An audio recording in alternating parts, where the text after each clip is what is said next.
Here, who wants to be here? It's gone 1/4 on my watch. Right, we'll start. Good morning. Oh, come on. Thank you. Better. Better. I apologize for being very English. I'm from the UK, and I make apologies for that. I do every time I speak. And I don't even know any of your native language. I'm very sorry. I'm very, very arrogant and very ignorant. Have you all got, at the end of the rows, I gave you all some sticky dots. So has every kind of row got some sticky dots in their hand? Just wave them at me. Okay. So what I want you to do, this is the first part of today. Basically, I've got an hour and 15 minutes. It's basically a test. This is a test of creativity, okay, in yourselves, to see if I can show you ways to improve creativity in an hour and 15 minutes. All right, so it's a bit of a test. So, but I need a baseline. I need to know where you are now, and that's what these sticky dots are for. Can you all hear me at the back? Okay. Good, thank you. So what I'm going to ask you to do is right at the front, there are these kind of barometers, these temperature gauges here, one on each side. So that one's for you, that side of the room. This one's for you guys on this side of the room. And all it's got on it is a scale of 0 to 10. And I just want you to take one of those sticky dots that you've got on your row, take one and pass one on, and come and put your dot on where you think you are now on a scale of 0 to 10 of creativity. How creative you feel right now, and stick it on this chart against the number that you feel. You can do that now. That's your first challenge.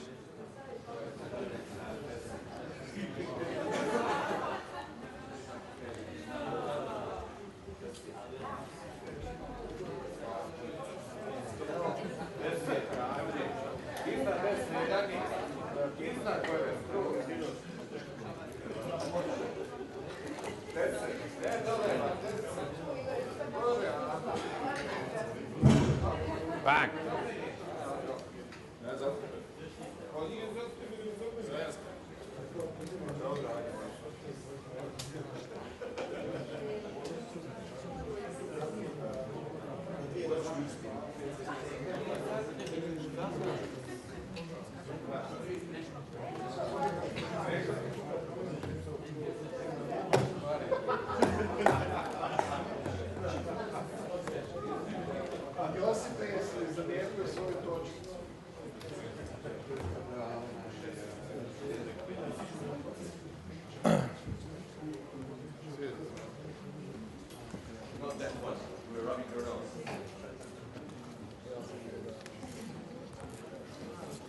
Okay, all done that. All played your.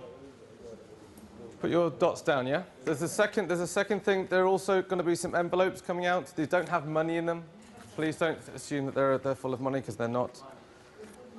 Yeah, there's no money in them. But they're labelled A, and they're labelled B. Ooh. So I'm going to kind of just, again, I'm going to ask you to form small teams. In fact, I might do that now. I'm going to put these envelopes down. I think there's 5 sets, A and B. I'm going to ask you to form yourselves, I'm going to leave those to you, form yourselves around a set of envelopes, A and B. Form teams. This is supposed to be a workshop. This is why the chairs aren't going to really work very well for what we're doing. So I need you to self-organize around these groups of envelopes A and B. Go. That's the second test. Well, that's up to you. Well, I don't know. I'd say there's over 100 of you here. It's going to be teams of 10 to 15, I imagine. So you just need to find a team that has one set of envelopes, A and B. Hold up your hands if you're holding envelopes. Right, so the rest of you need to gather around those people equally. Don't open the envelopes. I didn't say you could open the envelopes. Self-organization, guys.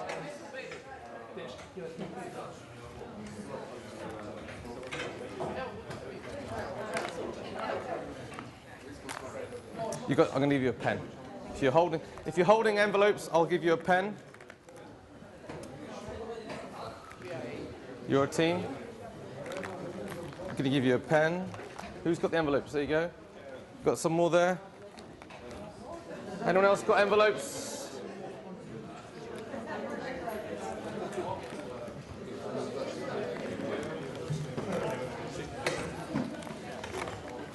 Who else has got some envelopes? Anyone over here? Yeah, got a pen. Okay, right, we can get started now. Whoops. So we've done that bit. Okay, thank you for that. Thank you for bearing with me. And we're all self-organization in practice. There you go. You learned something today. Are we all okay? Don't worry, it'll be fine. It'll be fine. So what we're going to do, I should just explain who I am, if you don't know. My name is Paul. Hi everyone. I'm Paul. I'm an Agile coach by trade and an Agile trainer. And my kind of passion is working with getting teams working better. It's not just about process. It's not just about software for me. I'm a big team player. I like to see teams working better. So I draw a lot of inspiration from teams and seeing how teams works. So what I'm going to do is, this is a test, right? This is a test, like I said, of your creative skill. I'm going to give you a problem to solve, all right? And it's a very, is it a simple problem? I'll let you decide. Here's the problem, all right? This is a runaway train. This is a runaway, here's the facts. The train is carrying 250 tons of a highly toxic gaseous chemical, okay? And this train is the throttle on the train is jammed at 120 miles an hour. And because of that, the train cannot turn corners safely. So it has to remain on a straight piece of railway track. And it is heading straight for a large city, all right, a mainland inland city station. And that's going to hit that city station in 2 hours. It will take any engineers either on the train or that you put on the train 3 hours to fix the problem. What would you do if you had to find a way to mitigate disaster and minimize the casualties? What would you do? Any ideas? Yeah. Is it now going to a populated area? No. I'm making it up. I don't want questions, I want answers. What would you do? Sorry? Take away the fuel source, good. You said about, what did you say? Unplug, so decouple the train, anything else? Sorry? How many corners? No corners, straight lines. It's going to stop the end of the track. The track ends. It's going to hit. It's going to run into the station. Bang! What's it? I would destroy railway. You'd blow it up? Yeah, in a place where each is not occupied. Okay, good. That's very good. Very good. All good ideas.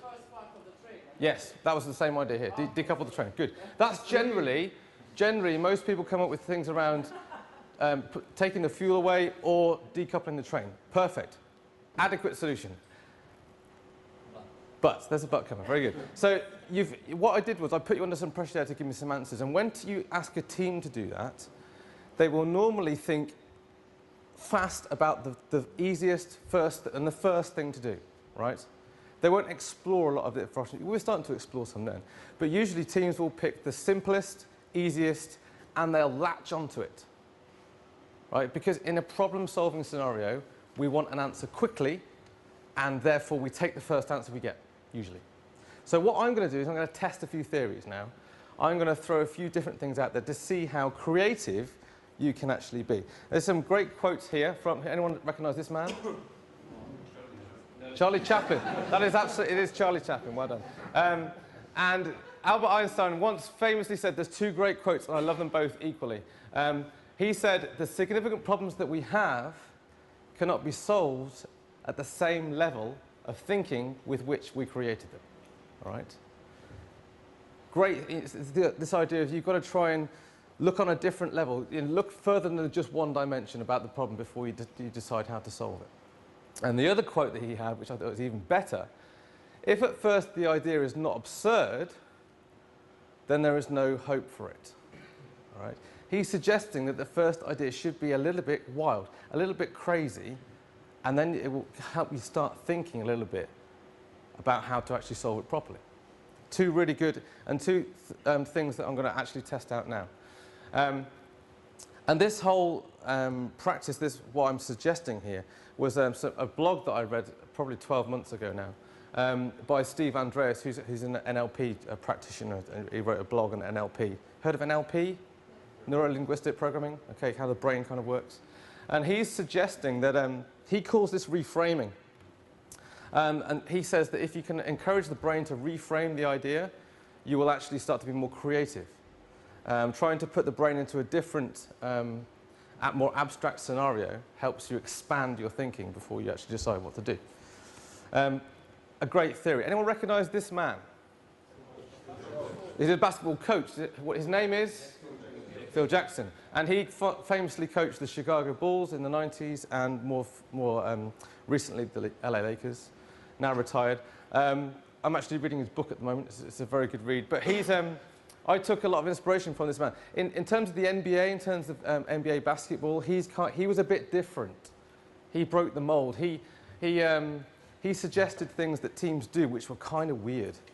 And the basketball coaches looked at him and kind of frowned upon what he was doing.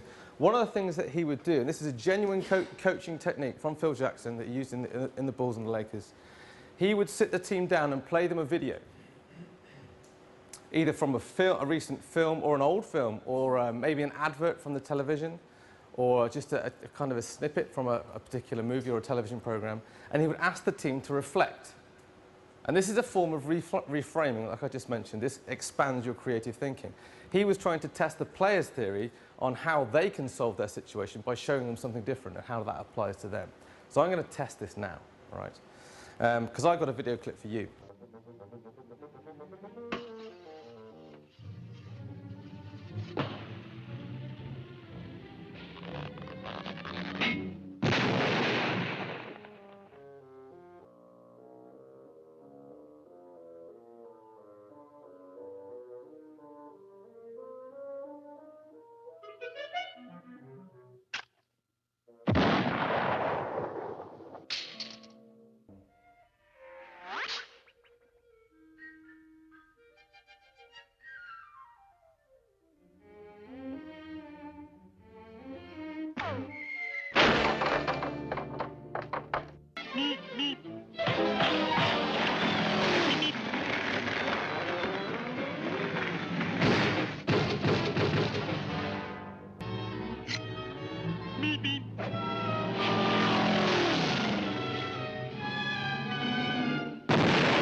This is an exercise in reframing now. So I've shown you something completely different to the problem that we had, the runaway train problem. And this helps you re-engage your brain in different ways to reframe the problem, which will help you be more creative. And we'll test the theory now. Now's the point that I do want you to open envelope A. Whoever's got envelope A, open up envelope A. And hopefully, inside, there should be 7 blank cards. I'm hoping. All right? And what I want you to do, come on, work. There we go. I want you to put yourselves in the mindset of Wile E. Coyote. All right? Put yourselves in the mindset of Wile E. Coyote and think of, as in your small teams or large teams here, think of 7 different things that Wile E. Coyote would do, right? Not to catch the roadrunner, but if he was trying to solve the runaway train problem. Okay? So what 7 different solutions that this guy would come up with if he was asked to solve the runaway train problem? I'll give you about 5 minutes to do that.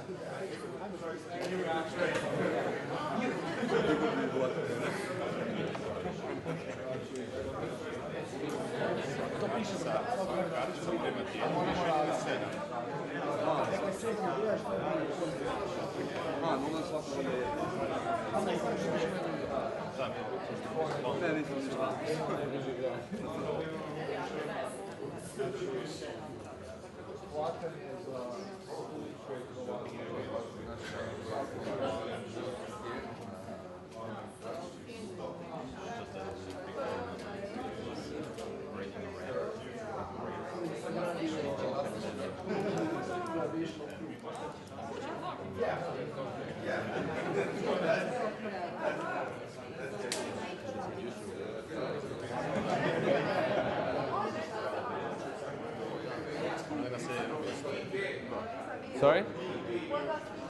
Don't worry. You're all one team for this. No, you're not two teams. Just you're one team that uses two envelopes. Huh?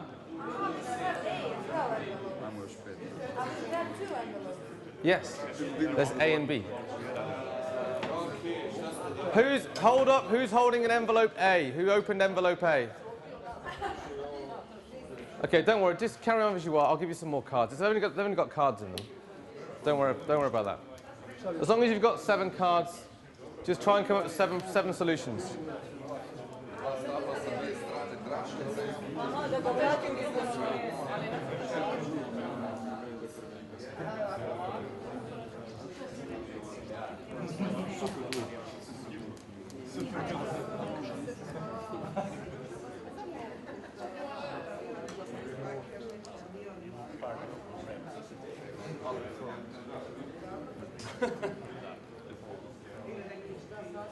To bi more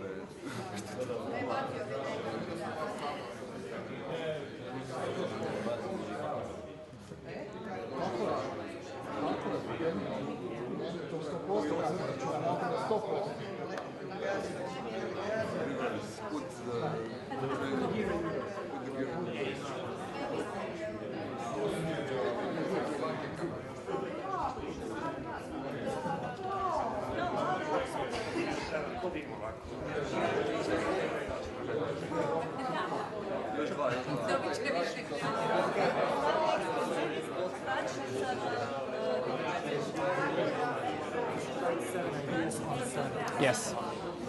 7 ideas.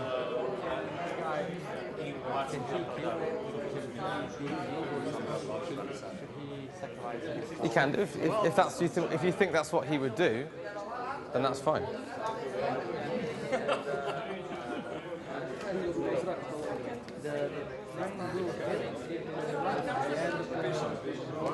Yes.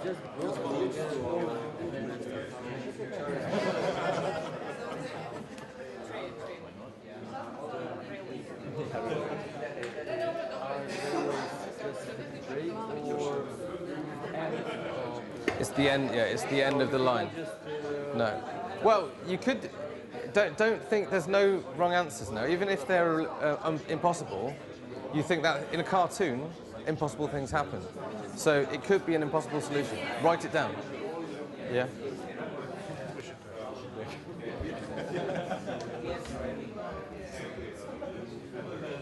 Okay, put your hands up when you've got 7 cards filled in. No one yet? Still going? Okay.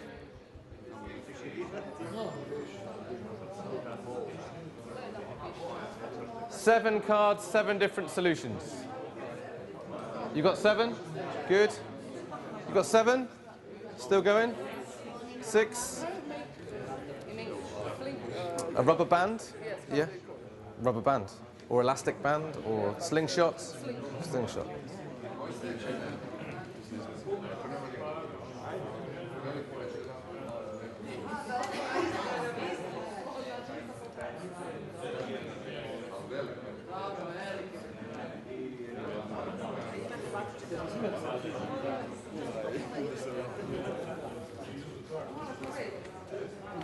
Again, raise your team's hand if you've got 7 cards filled in. Still going. So you got yours? You got 7?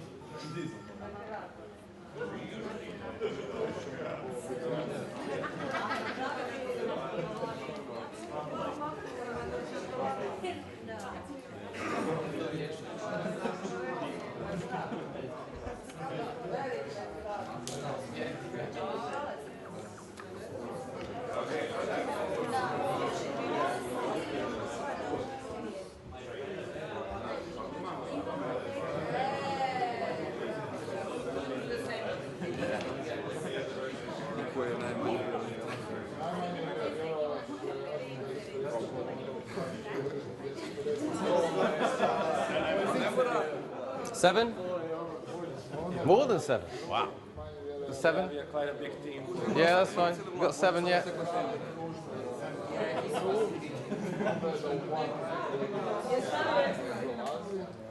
Do you have 7? Okay, that's fine. I think most of you have got 7. I'm not going to collect them in. Most of you, some are just filling in their 7th idea. Brilliant. There is a reason to why I asked you to do 7. There's a reason. Okay? This was it's more a story I heard from, this was probably 3 or 4 years ago. I heard a story about a team in Boeing, you know, the aeroplane company. Product development teams in Boeing have what they call the rule of 7.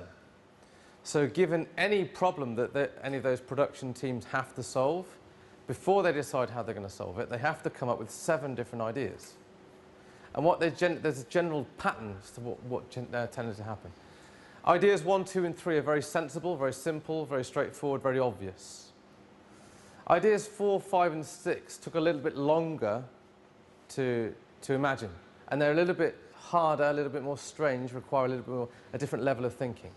And what they found was the 7th idea took an awful long time to think of. And in most cases, it was completely impossible. It was complete science fiction. It just wasn't going to work. But occasionally, they found the seed of something in the 7th idea, and maybe it's something that the 7th idea used in association with another idea made a better solution. Right?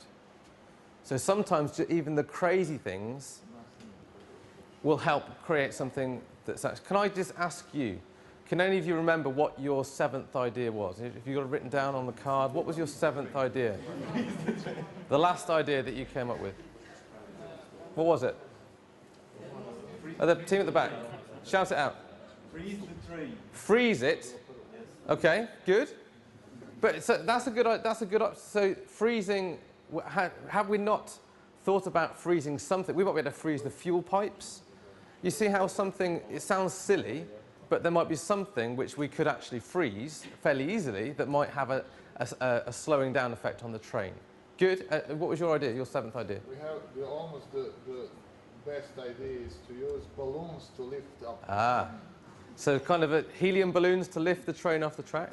Again, yeah, good. So again, you might think, well, that's just impossible. But there might be something. It might be lifting people off the train, or lifting or the chemicals being lifted off the train, rather than the train itself. Good. Any other 7th ideas? Yeah, we had the idea to derail it in a way so it can spin in a circle. Derail it in a way so it can spin in a circle. Build a ramp so we can go, so the train goes in a circle until it runs out. Like a continuous loop. Okay, that's good. That's good. It's crazy, but it's good. Our idea, the 7th one, was to build a big fan just to blow away the A fan. So go just a huge. What to? a big box of So put it, and did it slow the train down? Did the wind energy slow the train down? Good. And down here, do you have anything different? Glue.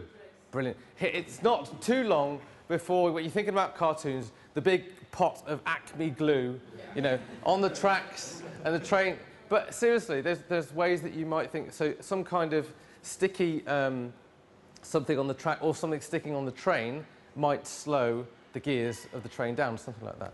And you can see how just giving yourselves as a team a little bit more time to think about problems will actually help you come up with better solutions, all right?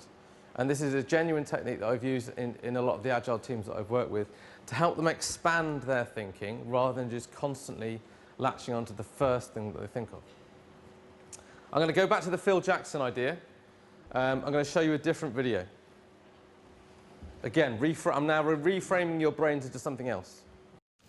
You know, I have one simple request, and that is to have sharks with frickin' laser beams attached to their heads.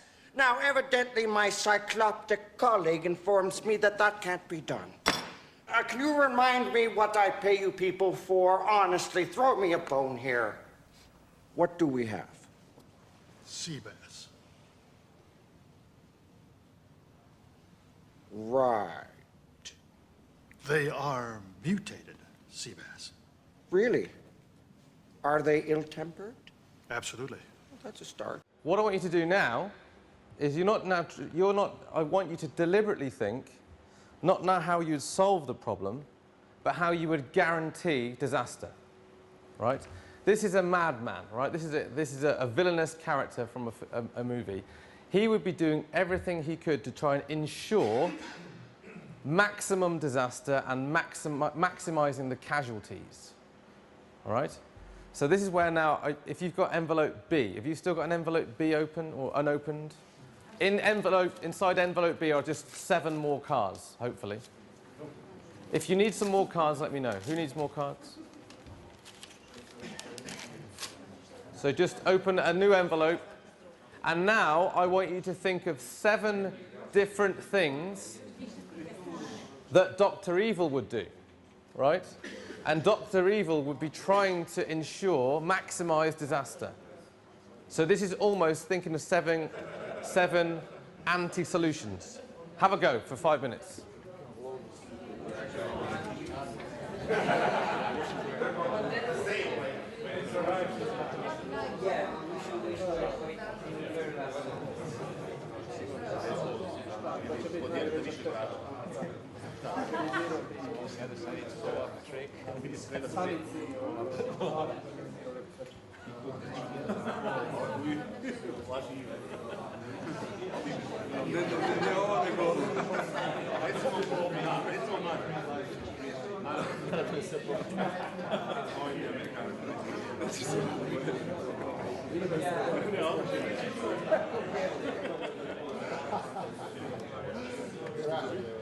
Nešto da, grah. Besplatni grah. Ne zapiši se. Besplatni grah na polugoru. Ja imamo cilj da ne omogući sve ovo što je. Možemo da ostavi, da omogući da se dogodi.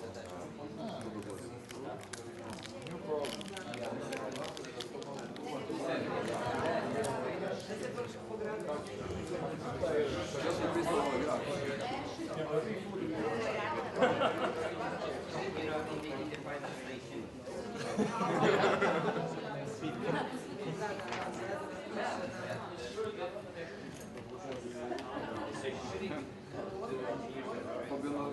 Istorno bi prišlo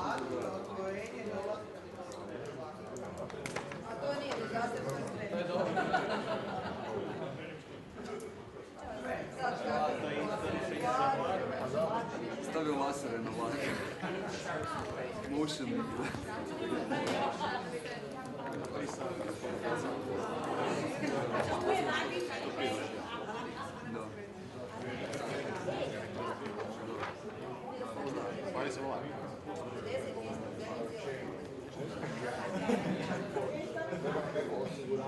Osiguranje pruga.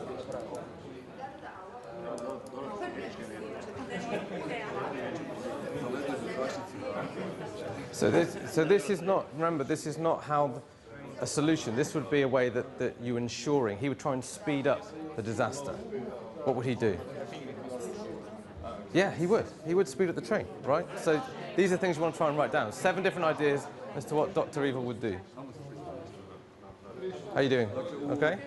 Good? Speed up the train. It's good. Keep going.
Prema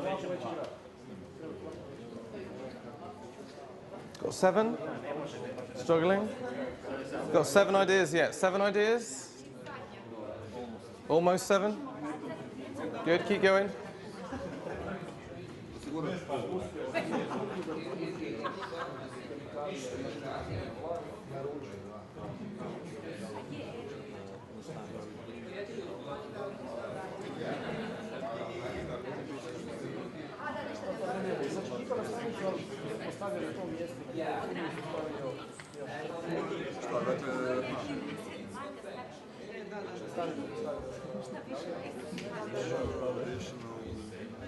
Helicopter orbit.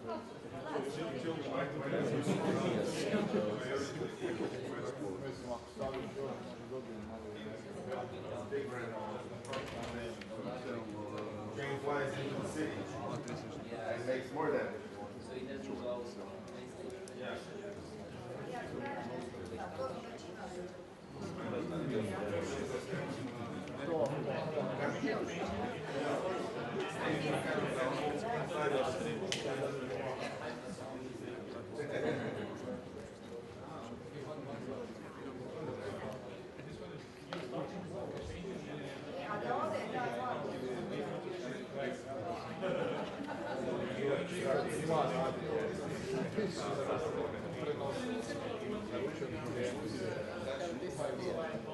Yeah, yeah, brilliant, yeah. Chuck Norris can solve everything. Yeah. Okay, give me a hands in the air if you've got 7 ideas written down. Still going, okay. You've got 7 here, good. Almost 7, good. You got 7? I think we're mostly there, okay. What was your most, what do you think was your most evil idea that you had? Nuke the train or nuke the city? Well, nuke the train once it arrives to the city. Yeah. Yeah? That would be, yeah, but again, so what you would do in this kind of technique is these aren't necessarily throwaway ideas. Some of them might have something. Blowing up the train, on a serious note, if it was in a non-built up area, blowing up the train, getting people off it and blowing it up may be something that they may decide to look at. And what was your other evil ideas? We have organized free drinks and food party In the train station. Excellent. So you encourage people to be there, right? And that's a really interesting thing. This is a technique, this whole kind of Dr. Evil is a technique. It's called reverse brainstorming. Anyone heard of say it again, Paul. Reverse brainstorming. You actually think of all the opposites of what you want the solution, what you want to do, and then you can look at the positives. So the suggestion of what did you say? Put a party in the station. So what you say, that's a really bad thing to do. What you want to do though is kind of to ensure success is you don't want panic. So you want to create maybe a party outside the station, and that will encourage people to leave. You know, incentivize people to be away from the station. That's the kind of opposite. So these are good things that you'd look at the kind of opposites for. Another evil idea here? Do you have any other evil ideas? So some poisonous gas or poisonous powder and using their vents to spread it. In the station? Yeah. So add. When the train comes, the train is carrying the gas. Yes. There's some Yes. powder. Yeah. So again, but that also might make us think, what's the opposite of that? We want to make sure we can ventilate the stations quickly. If any gas does escape, we need to be able to extract it very quickly. Good. Something different from up there? You have another really evil idea? Very similar. Very similar to these guys? Create a party? Anything different? What did you have here? Toward nuclear electric plant. Sorry? Ejection towards nuclear electric plant. Okay. What, divert the train towards it? The train Yeah. to nuclear plant. Yeah, good. And down here, something different? Sorry, say again? Make Wile E. Coyote the responsible. Oh, okay. Yeah, that might work.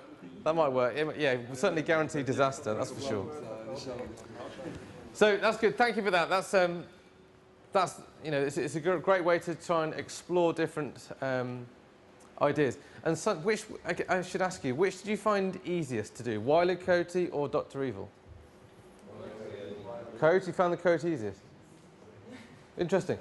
A lot of people find it actually, because some problems are so hard to solve, they actually think about, well, what's the easiest, try and look at the most destructive thing we could do, because that's sometimes easier. Yeah, you're very positive people. Yeah, very positive. Maybe that's it. In fact, we've had a couple of ideas that were the same on the list. Okay. While Nicolette was solving a problem his way, yes. He's blowing things up. Yes, that's true. That's true. Anyone heard of de Bono before? Seen this before? So these two techniques here are very similar. They kind of link very nicely into de Bono's Six Thinking Hats. So this is a book, that's a very short book. I think de Bono wrote it in 1985. It's quite an old book now. But in that book, he describes how a collaborative team, and in Agile, we're all trying to promote the sense of collaboration between our team members. And he suggests 6 different hats for the team to wear at different points to encourage collaboration. Now, when I first saw this, I assumed that it meant you had a team of 6 people, each person would wear a different hat. Not the case. That's actually not what de Bono is suggesting. What he's saying is, if you have 6 people, you should decide, you all tell each other, now we're going to put on the red hat. So it encourages you to all think in the same dimension before you get too involved in other things. So just to explain briefly what they are, the white hat is what we call an information state of thinking. All right. So if you relate this back to the runaway train example here, the white hat would be to tell me the facts, asking questions around what the facts and what the data is. How fast is the train going? When is it likely to hit the station? How many people are in the station? How much chemicals are on the train? It's very much data finding. So if we were all putting our white hats on to think, we'd be asking those types of questions. That will help us find the information. We could then take our white hats off and put our red hats on. And our red hats are very much, we're allowed to let our emotions go, right? It's in terms of what's our gut telling us is going to happen. Well, the train's going to hit the station and loads of people are going to die. They're all going to be kind of suffocated with these poisonous fumes. And help to get, we've got to try and, a very emotional response, we've got to get as many people out of the station as we can. That's a very emotional response. That's a red hat thinking approach. Evacuate the station. Evacuate the station. It might cause panic, but evacuate the station. That's a red hat state of thinking. Yellow hat thinking is more optimistic. It's actually searching for the more harmonious, the perfect picture. What could happen? Well, in the best possible situation, we'd evacuate everyone. The train would be empty of fuel, and we've slowed it down to enough pace that it just comes to a stop when it hits the station. That would be the perfect solution. Black hat thinking this is perhaps the more natural thing for a lot of people in the software environment.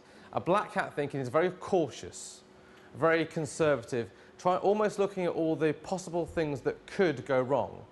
Well, the train's going too fast. Everyone's going to die. Or we can't slow it down. It's going to take too long to fix. And this is where de Bono's hats come in well, because if you walk into a meeting with all wearing black hats straight away, you won't find a solution. Right? And this kind of giving people hats and saying, like, take that hat off and put this hat on, helps people think about the problems a bit differently. This is the Wile E. Coyote hat. This is the green hat. Right? So it's trying to think of all the different possible things we could do, we could lift the train off the track. We could start to pump some of the fuel out. We could do that type of thing. And the planning hat, the blue hat, is kind of the facilitatory hat. This is the hat that we probably will talk about the agenda of the meeting within, and what the outcomes that we're searching for. What does a good outcome look like, and perhaps reviewing it through the meeting. So these hats are actually quite cool. And you can use these when it comes to problem solving as a technique as well. I searched for, to try and stay on the cartoon theme, wanted to give you examples of who would be typical personas who would adopt these hats. You all familiar with The Simpsons? Yeah. Get The Simpsons here, right? So you can tell me who that is? Smithers, right? So Smithers is a very white hat. He has a white hat persona. He knows all the facts. He can tell you all the data. He likes to analyse that data and give the data to Mr. Burns. So thinking on the Simpsons theme, who do you think would be a good red hat? This is an emotional person. No, I didn't have Marge. I had Homer, right? And if you look at gut instinct, Homer's got a big gut. So it's like he's very emotional as a character and gets completely involved in the solution.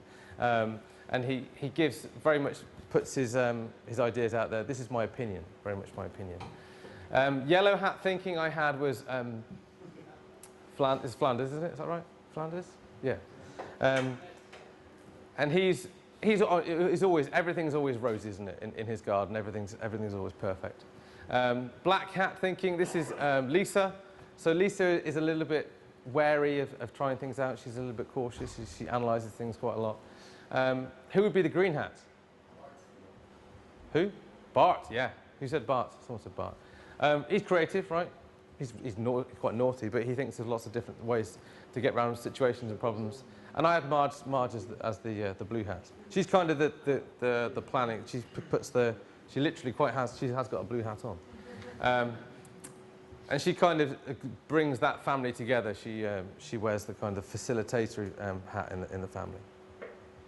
So De Bono's hats can be quite useful to you in a problem-solving scenario of putting these different hats on. And I know some teams have taken this a stage further, and they created Simpsons masks.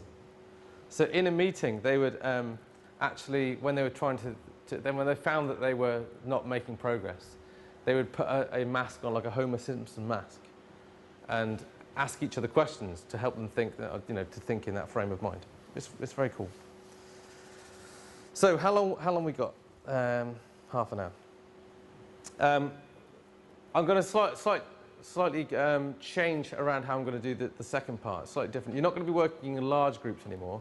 You're going to be working in much smaller groups, in pairs probably, if you can. And that hasn't come out very well because there's part of that quote missing. But there we go. Are you all familiar with the Charlie and Chocolate, Willy Wonka, the film? And there's a song in it. I'm not going to sing it. Willy Wonka. No, not that one. When he walks into the chocolate room, and he says, "Come with me, and you'll see, and you'll be in a world of pure imagination." All right. So now I'm asking you. This is a bit of a challenge. For the next half an hour, I'm going to test your sense of creativity and imagination. So even if you think, "Oh, I'm not very imaginative," imagine that you are imaginative for the next half an hour. All right. So go with me on this. It's a little bit of fun. And I will need volunteers. Everyone hates being a volunteer. Anyone brave? Well done. Come up to the front. We're going to play a game called Gift Box, right? So we're going to play a game, and your name is? Pavel. Pavel. Me and Pavel are going to play a game called Gift Box, and in a minute you're going to do the same game, all right? And this is a very easy way. You can do this in teams, right? People think it's a bit strange, but I guarantee this is a great way to start people thinking more creatively in a meeting or in a workshop. Right. So what we're going to do, all I'm going to ask you to do, Pavel, for the first part, is imagine that you are holding an imaginary box in front of you. Very good, just like that. There is the box, right? Can you all see that? That is an imaginary box. Perfect, right? That's all, Pavel, that's all you have to do for the first part. And what I'm going to do is I'm going to take imaginary items out of the imaginary box. And this box can contain anything. Right? Contain any object. The size of the box is not restricted. So this is a ladder, right? And I can take a ladder out of that box, right? And I'm going to put it down. All I want you to do, Pavel, is when I take that ladder out, is confirm that it's a ladder. Say something like, "Yes, I can see it's a ladder." And that's all I'm asking you to do, right? It's just to verify what I'm taking out of the box. Okay. You happy with this? Yep. We're going to do it for just a couple of minutes, right? So here, this is a ladder. Pretty nice battery. Yes, I'll just put it down. And here is a rabbit. Rabbit? Nice ears. Yes, rabbit. Grey rabbit. And here is a gun. Oh, don't shoot it. Yes, very good. And here is a typewriter. Yeah. Nice one. Yeah. And this is a document. And long one. Yeah, a very long one. Yes, very good. And this is a saucepan. It is, isn't it? Of course. Yes, it is. And here we go. Oh, yes. This is quite a large one. This is an anaconda snake. Yes. Very good. Very good. So that's all I want you to do, right? And then I'm going to give you about a minute to do that, and then we're going to switch around and you do the same. I'd take the box off you, and you're going to do the same, right?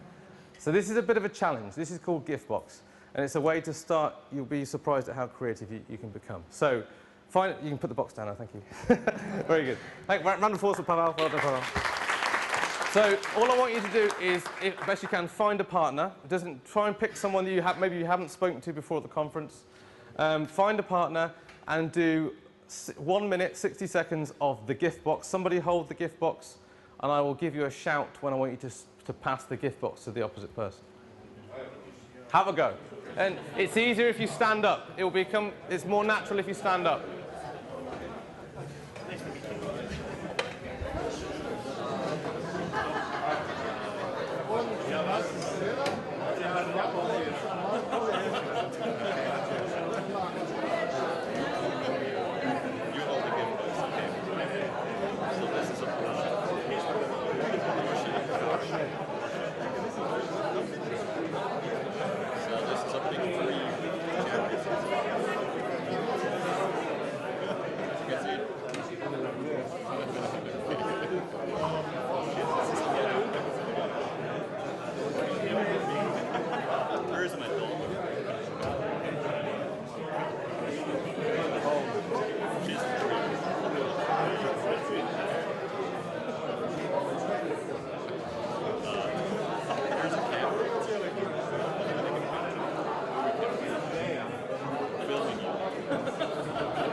Okay, so now pass the box to your partner, and they're going to carry on.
Okay, grab a seat. Well done. Thank you for going with me on that. Quite fun, isn't it? It's quite fun. You still go. You put the box down now. The box is getting heavy. Anyone's box is getting heavy? Put the box down. That's a game I learned called Gift Box. What did you learn from that? What did you notice? What did you? There's lots of different stuff, isn't there? Were any of you quite surprised at what came out the box? From your own perspective, was anyone genuinely surprised at how imaginative they could be in that exercise? Yeah? Was it what helped you be more imaginative? What helped you be more creative? Without limit, if you are without limit, you can take out whatever you want. Exactly, yeah. So I deliberately said this, the box can contain anything. Was there anything else that helped you? Yeah? No, exactly. So there was no limits. Anything else that made you more creative? How did your partner help you? Confirming that it's there. He was affirmative. Yeah, it's acceptance, isn't it? Yeah. And this is a lot about, even though it seems like the object could be stupid, I deliberately said your partner has to accept it. Just verify. Of course it is. It's a Commodore. It's a Commodore computer. Of course it is. Yes, of course. It's a tarantula. Yes, of course it is. Even if you thought, well, that's bizarre, I asked you to accept it. And this is the key part of that exercise, is that to encourage people to be more creative and more imaginative, you need acceptance. All right? You need to accept that any idea is an acceptable idea. All right? And this is where I learned a lot more recently about the word collaboration. Right? What does collaboration mean to you guys? We talk about it all the time. Yeah, it's top of the the Agile bullshit bingo card, right? Everyone wants to be collaborative. We're a collaborative team. We're working collaborative. Every manager is a collaborative manager. What does it actually mean? What do you think it means? I guess it's something connected with the teamwork and the synergy of the team. That the let's say intelligence of the team is higher than the sum of the intelligence of the persons. Yes, exactly. It's a perfect description of it. Absolutely. It's almost an awareness and an environment where the team, the outcome, like you described, the solution has been is pieced together from lots of different team members. It's almost building on each other's solutions. And sometimes some of those solutions, those ideas might be silly, might be wrong, but then we've still got to accept them and try and build on top of them. That's the nature of collaboration. A lot of people get collaboration and cooperation confused. They think that just sitting people together around a table makes them collaborative. It doesn't. All right? And this exercise that you just did, the acceptance of the idea, is the first step towards collaborating. All right? And we're actually going to take that a step further now with a slightly different exercise. There's going to be a few of these before we finish. But your partner had more of had kind of a bigger part to play. The person holding the box had more of a responsibility than you perhaps thought. Did any of you holding the box actually start to play the game? Actually start to use the objects that they took out? Did any of you do that? You commented on them, so a bit more context, a bit more description. Just like Pavel did here, say with the rabbit, I brought out the rabbit, you gave some more. That was a classic collaborative statement where you took something I had and you added to it. You didn't dismiss it. Oh, this is not a rabbit. A rabbit. You didn't laugh at my suggestion. You said, well, I can't remember what you said. Nice airs, yeah. So that's the kind of thing we're searching for. So this is kind of for me, this binds it all together. If you get one of these right, if you get collaboration right, you generally will get more creativity. All right? And likewise, if you get, it's kind of a circular thing, if you get some creativity, it will invite more collaboration. The more ideas you have, the more options you have, there'll be something that someone can latch onto and build on top of.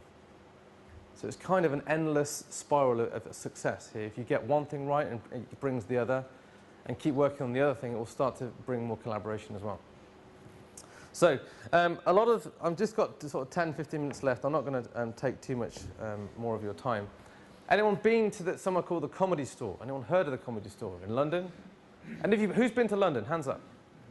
If next time, well, lots of you, if you ever go to London again, or if you're a regular visitor, please go to the Comedy Store. If you go on a Wednesday or a Sunday night, you'll tend to see these people.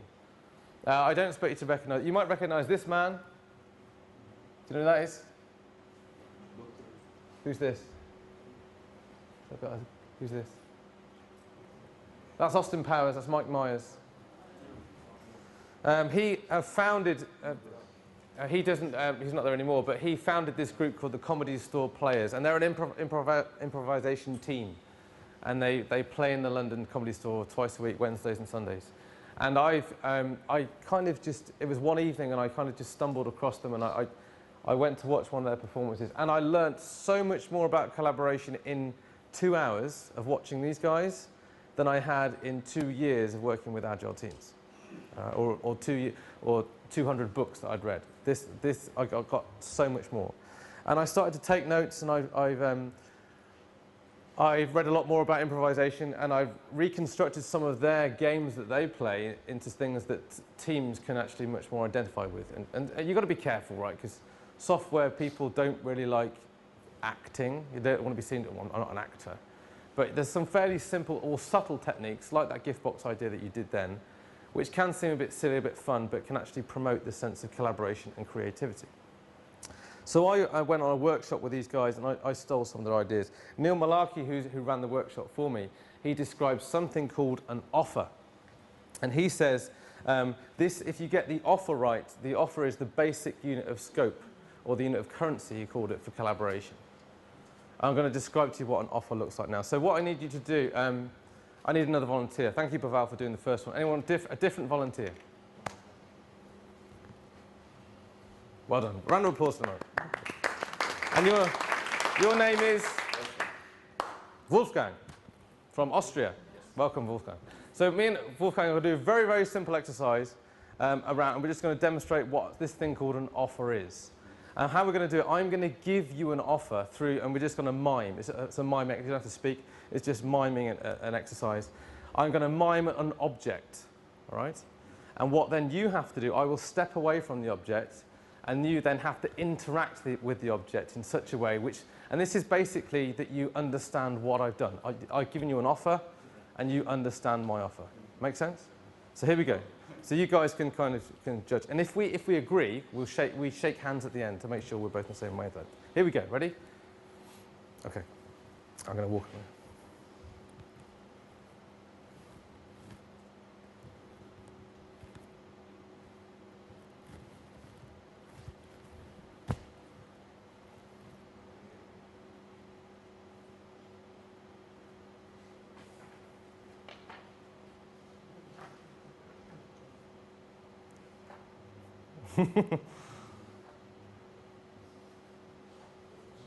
Very good.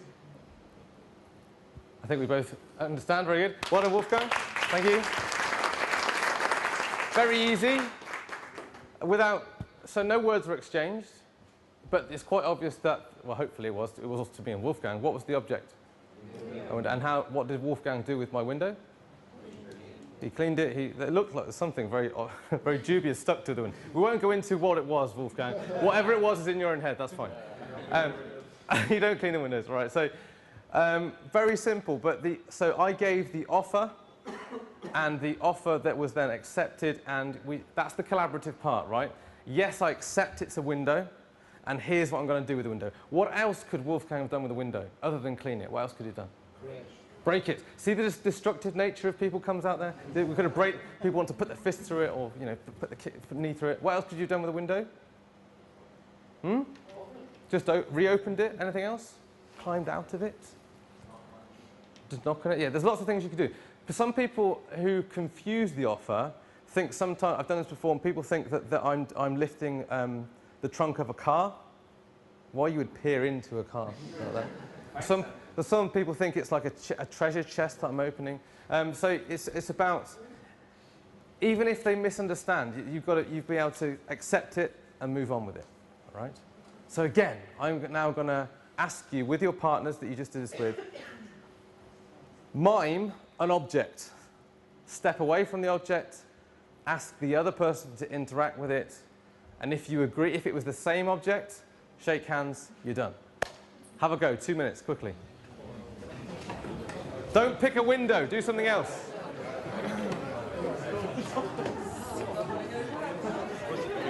Yes.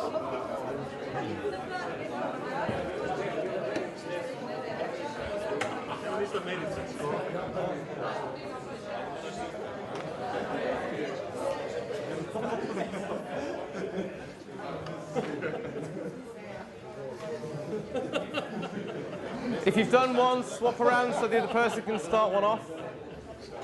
Do one each.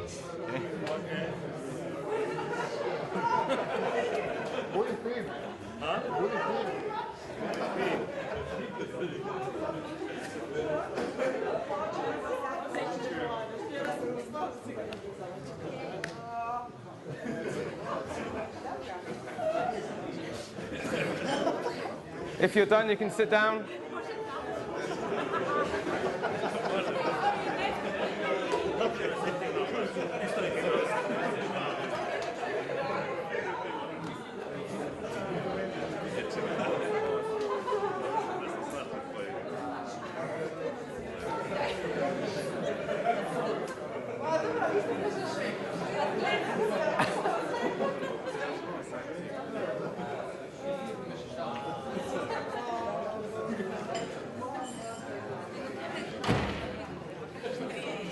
Okay, good. There's some very complex objects going on here. Good, well done.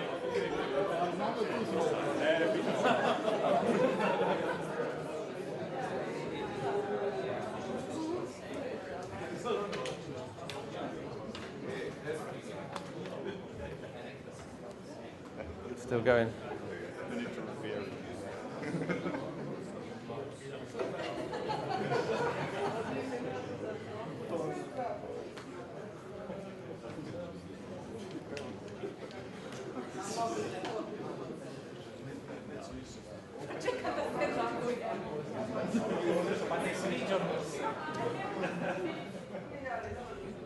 Still going. Okay.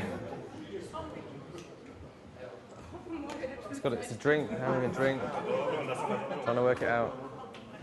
Okay, good stuff. Well done. Did you all get the objects? Was there any confusion? Was there anything? Did any of you interpret it in a different way than your partner imagined? No? Nothing? You all got it straight off. Excellent. Okay, of course you did. Right, so that just basically, you're trying to maximize. In an agile team and a collaborative team, you're trying to promote this sense of everything is an offer, listening for the offers, right? Because in your environment, it's not going to be, people aren't going to be miming the solutions to you. You're going to be looking for people in a daily stand-up or in a daily scrum, people giving an offer saying, I can do this. I've built this. What do you think? And then looking for someone else to build on top of that. That's a classic offer in a software sense. But a collaborative team will try and maximize this sense of offers and encourage people to build on top of them. There's one last game that I'm going to play with you. And I probably won't have time to ask you to do this. This is just a demonstration, which I will need a volunteer for. So thank you, Pavel. Thank you, Wolfgang. One more volunteer for the final exercise. It's a very easy one. It involves you saying one word. That's all it is. You don't have to do mime. You don't have to do anything except say one word. One volunteer. One volunteer. Well done. Come up. Well done. Come up in front. Give him a round of applause.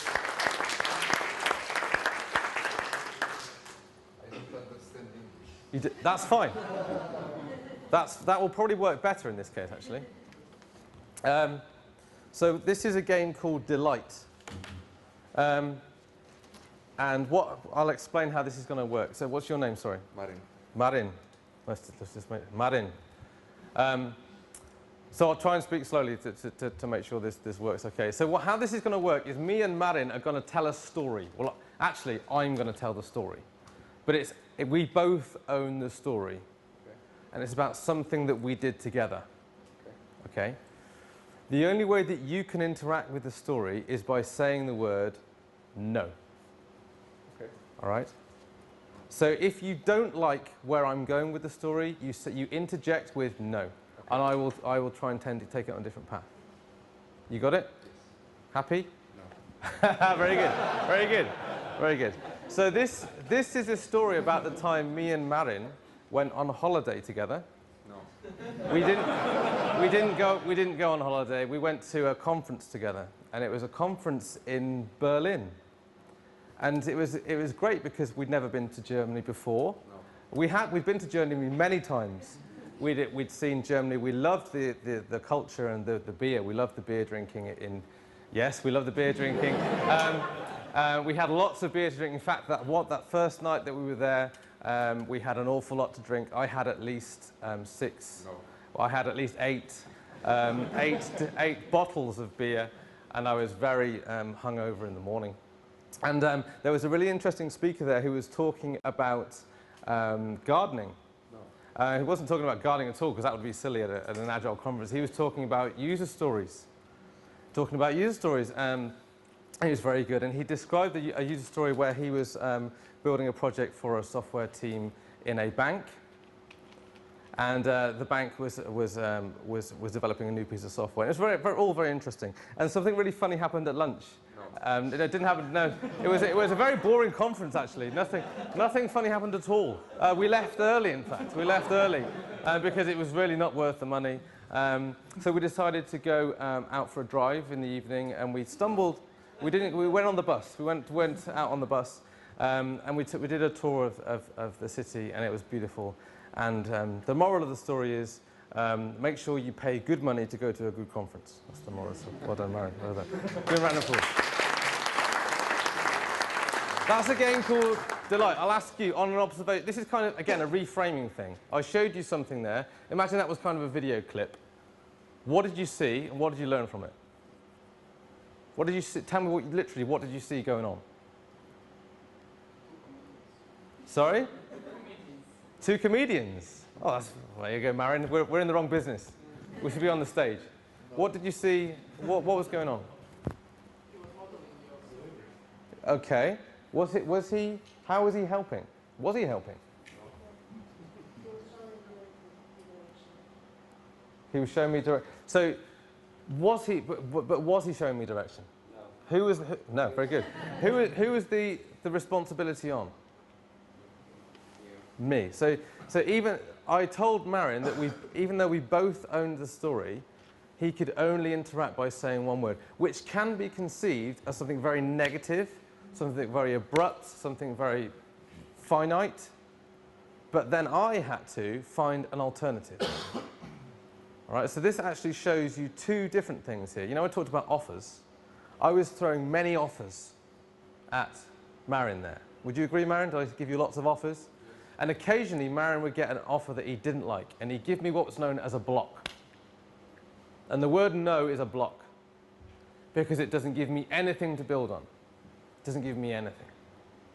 I then have to search harder and harder and harder to find something else that Marion will like. Do you ever get customers that say no to you? And usually when we hear the word no, we freeze and we get downbeat and we get disappointed. So what then I've got to try and do, what you've got to try and encourage teams to do, is be able to take that block, that no, and generate, so how about we do this? How about we do that? How about, give them options, give them offers, give your customers offers. All right, and it's something that they can then work with. Because a lot of customers, to be fair, and this is a good point to end on actually, a lot of the customers that you work with don't know what they want until they see something they don't want, right? Say, oh no, we've delivered this. Oh, I don't want that. And then you've got to be able to say, well, instead of like getting annoyed with your customer and you know, kicking them out of the room, you've got to be able to say, okay, so how about we do this instead? How about we do this? We could actually do this. We could take this and build this in a slightly different way and reformat it into something like this. How does that work? And giving constant offers. And that's the true nature. In the Agile Manifesto, it talks about customer collaboration over contract negotiation. And that's the essence of what you've got to find. A truly good collaborative team can take a block, like Marion gave me, and turn it into an offer. That's the true secret. That's what makes a good collaborator. And I think I'm running out of time. So on that note, I thank you very much. I'm hanging around for a bit to answer any questions. I can't do any kind of formal Q&A because we've run out of time. But I seriously thank you for playing along, because a lot of people would have just walked out the room when they saw what we were doing. So the one thing I'd just like you to do before you do leave, have you still got the sticky dots? Just one passing thing. Take another sticky dot as you leave and just fill in the second one. So we've done, we've got to capture the one where you started. I want you to put another dot now as to where you've ended up in terms of your own internal creativity scale as you leave. There's one there and there's one there. Thank you very much.